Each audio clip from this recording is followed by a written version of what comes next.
બેઠી રહી ને તો ખાધેલું ખોટ બે ભલામણ નહીં નહીં નહીં આજ જો તારો હાકલો નોવન જગતના શોક ની માલમાં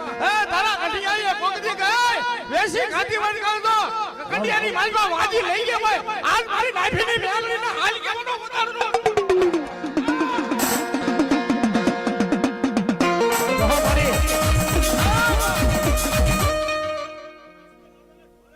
મામા અરે બાપ મેં એનું નામ સાંભળ્યું છો બાપ 5 પલાવડાના ઢોરાની માલફે બેઠી છે ને કોક હામું જોવે અને